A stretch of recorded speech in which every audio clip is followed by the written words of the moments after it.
what Carl Jung noticed is if there's a conflict, we usually have taken the position, which is our position, and we're at war with somebody else. And what we can't see is what we're arguing about and we're blaming the other person for is something that's in us.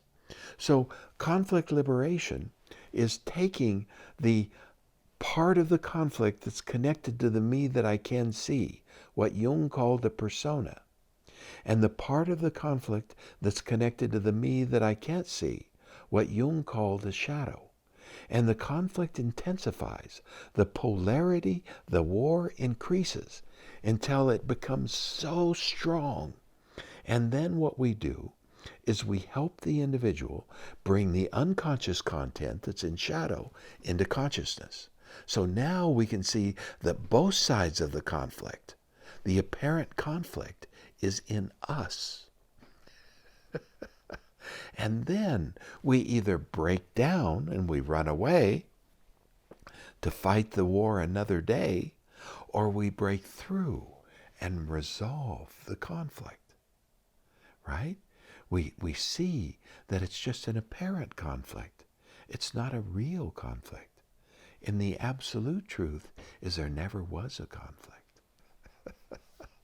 which is a complete difference in our perception. But it's more than just perception. It's a difference in the level of consciousness that's looking at the apparent conflict. Are we looking from inside the conflict, or have we transcended the conflict and looking from where there is no conflict at the apparent conflict?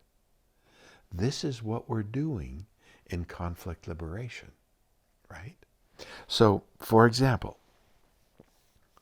let's say that I look at somebody and I say, oh, they're so controlling, and it bothers me. The emotion of being disgusted by somebody else being controlling is an indication that I have a shadow that I can't see. So it's an indication that I'm controlling and I've stuffed it and pushed it into the unconscious. Not consciously. It's just something that happens. It's part of me that other people have told me or I've picked up is so disgusting that it's just unconsciously gone into shadow, been swept under the rug. And now the part of me that I can see says, I'm not controlling. And if you ask anybody that I know that I work with, they know I'm controlling. I'm the only one that doesn't know I'm controlling because it's been stuffed into shadow, into the unconscious.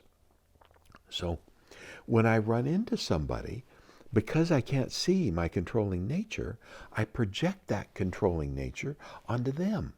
And now what them being disgusting, I find really disturbing, right? So if I understand or work with someone that can help me see that if it bothers me, then it's part of me and I've swept it under the rug. And if I can learn to take it out from under the rug, from unconsciousness into consciousness, then I can own it. And then I can integrate it and I can be whole.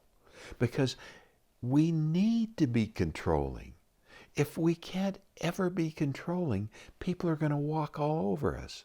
We're not going to be able to set boundaries. We're not going to be able to say, no, I'm not going to do what you want me to do, because it compromises my own integrity. No. If we can't set boundaries, if we can't be controlling, we won't get anything done.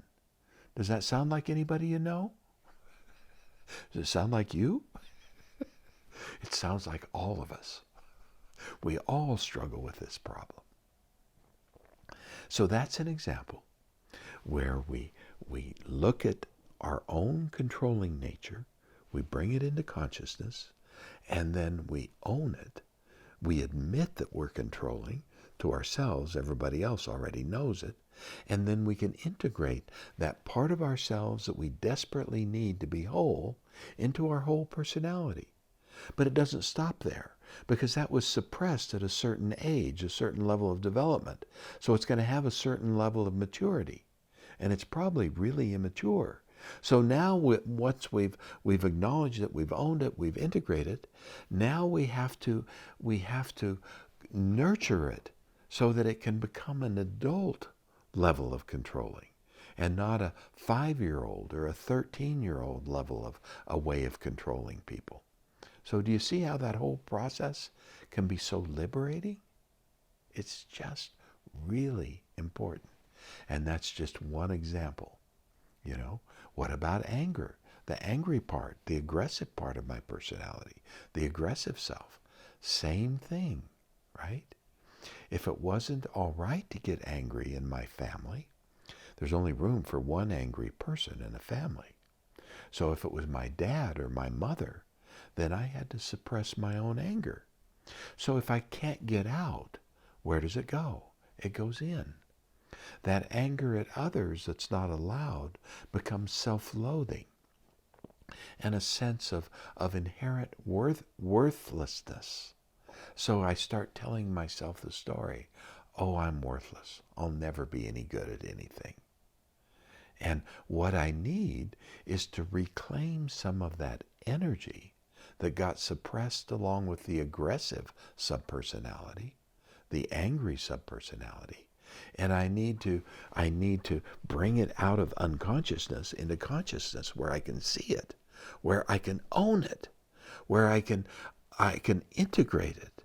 And I can raise that little angry child from a 5-year-old level that throws 5-year-old temper tantrums to a mature adult that sets healthy boundaries and has self-esteem. No, I'm not going to do that. Rather than, no, I'm not going to do that. This is all so important. And it really helps to work with somebody that not only has the knowledge about shadows, that has the insight of a Zen teacher that has worked years cultivating deeper and deeper insights, where they've acquired the clarity and the selfless caring that they can look at these things with an empty mind, an open heart, and a relaxed, untraumatized body. And that's always a work in progress from my perspective. I don't know anyone. I've never met anyone.